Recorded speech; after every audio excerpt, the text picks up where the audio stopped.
माय cold hearted boss भाग 50. जियानने किस थांबवला होता तेव्हा कारच्या काचांवरून अजूनही पाणी घसरत होतं. दोघांचेही श्वास जोरात चालू होते, थोडे गुंतलेले, थोडे हललेले. सारा अजूनही त्याच्या जवळ होती. तिने हळूच डोळे उघडले आणि जियान तिच्याकडे एकटक पाहत असल्याचं तिला जाणवलं. तिचे ओठ हलकेच थरथरत होते. क्षणभर ती काहीच बोलू शकली नाही. मग अचानक सारा, हलका राग, हलकी लाज. जियान, तू असं कसं करू शकतोस? मी बोलत होते ना. जियानने हळूहळू स्मित केलं. तो तिच्या केसांवरून एका बोटाने ओला केस बाजूला सारतो. जियान, म्हणूनच तर तू बोलत होतीस, थांबतच नव्हतीस. साराचा चेहरा लाल झाला.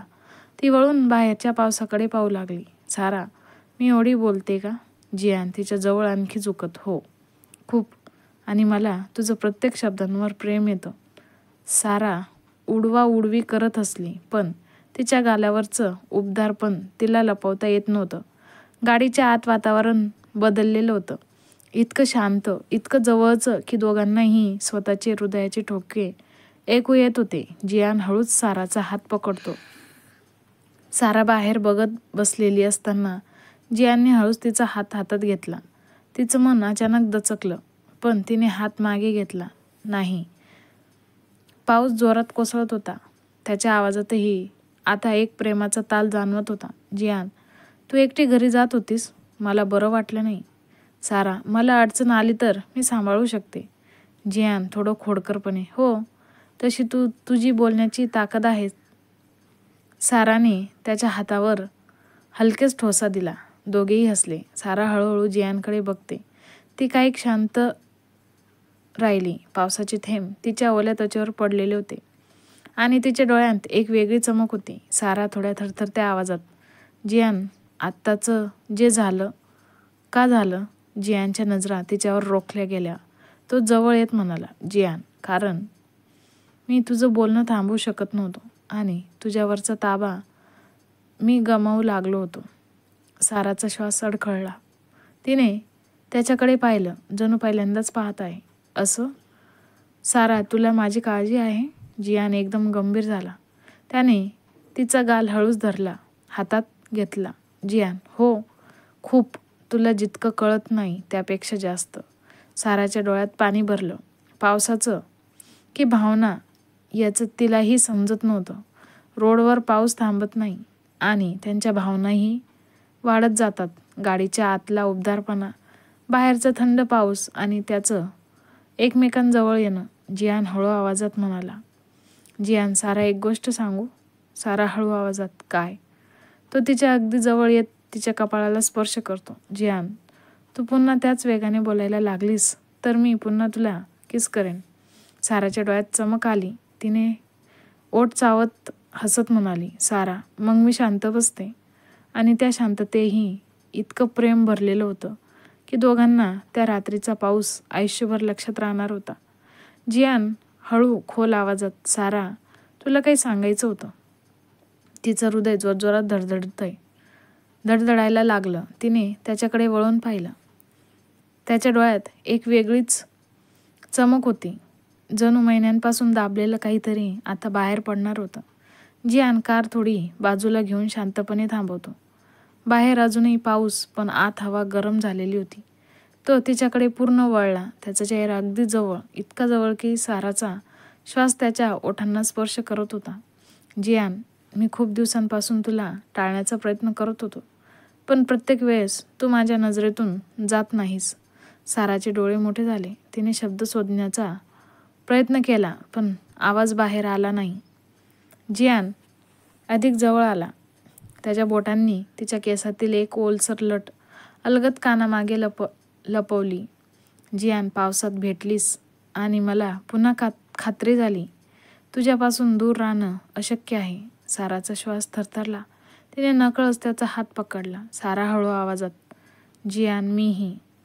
ती वाक्य पूर्ण करणार इतक्यात एक जोराचा विजेचा कडकडाट झाला आणि दोघं चकित झाले.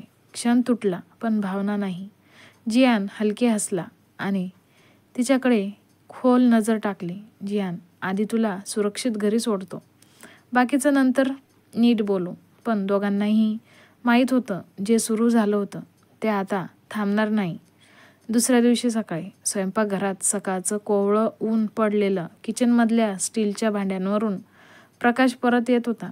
वाणी साडीचा पल्लू बाजूला करत चहा बनवत होती. तिचे केस हलके ओले, कपाळावरून एक बट खाली पडलेली. तिच्या हालचालींमध्ये एक वेगळी शांती होती. जणू सगळं घर तिच्या हातांनी जिवंत होते. रुद्र किचनच्या दाराशी काही वेळ शांतपणे उभा राहतो. त्याच्या नजरेत तीव्रपणा, आदर आणि प्रेमाची भीतीही होती. तिला पाहताना त्याची फाईल हातातून जवळजवळ निसटणारच होती. रुद्र मनात कुजबुजत, ही मुलगी मला रोज नव्याने वेड लावत जाते. वाणीला रुद्रची नजर जाणवते. ती हळूच वळून पाहते. तेवढ्यात तिचा चेहरा प्रकाशात चमकतो. वाणी गोड आवाजात, चहा झाला आहे. तुम्हाला लागला तर मी देऊ? रुद्र हसतो. हसू इतकं हलकं पण अर्थ हजार. तो तिच्याकडे पाऊल टाकतो. वाणी थोडी मागे सरकते, पण काउंटरला टेकल्यानंतर मागे जागाच नसते. रुद्र तिच्या समोर उभा राहतो, खूप जवळ. त्यांचे श्वास एकमेकांना भिडतात. रुद्र, चहा नाही, तू तयार झाली आहेस का? ऑफिसला उशीर होईल. वाणी लाजली. तिच्या गालांवर हलका गुलाबी रंग आला. ती लक्ष दुसरीकडे वळवते, पण प्रशंसा तिच्या मनात कुठेतरी थांबून जाते. रुद्र, इतक्या लवकर पळून जाऊ नकोस. मी काही वाईट नाही करणार. वाणी नजर खाली करते. हाताशी आलेली काचेची बशी थरथरते आणि आवाज करते. रुद्र हळूच तिच्या हातावर आपला हात ठेवतो. दोघांचे हात एकत्र येतात. क्षण थांबतो. रुद्र, मला सांग, अजूनही माझ्यापासून घाबरतेस का? वाणी हलके डोकं हलवते. तिचे डोळे ओलसर वाटतात. भीतीने नाही, भावनेने. वाणी, मी घाबरत नाही, पण रुद्र तिच्या चेहऱ्याकडे हात नेतो. तो स्पर्श इतका नाजूक की वाणीच्या पापण्या हळू बंद होतात. तो तिचा चेहरा आपल्या जवळ ओढतो. वाणीचा एक श्वास कापतो. त्यांच्या ओठांमध्ये फक्त 1 इंच अंतर होतं. रुद्र श्वासात श्वास मिसळत, थांबवणार आहेस? वाणी डोळे उघडते. त्याच्यात विरघळलेली. वाणी हळू सुटकेच्या आवाजात, नाही. तिच्या केसांमधून येणारा सौम्य सुगंध त्याच्या श्वासात मिसळतो. तो काही क्षण तिला फक्त पाहत राहतो, शांत, मोहित. वाणीला त्याची जवळीक जाणवते. रुद्र तिच्या अगदी जवळ. त्यांचे चेहरे फक्त काही इंच अंतरावर. रुद्र खूप मऊ आवाजात, थांब, मला एक गोष्ट सांगायची आहे. वाणी श्वास रोखते. तिची पापणी हळूच लपकते. हात नकळत काउंटरकडे सरकतो. आजचा भाग आवडला असेल तर कमेंट करून नक्की सांगा आणि पुढच्या भागासाठी लाईक, शेअर आणि सबस्क्राईब करा.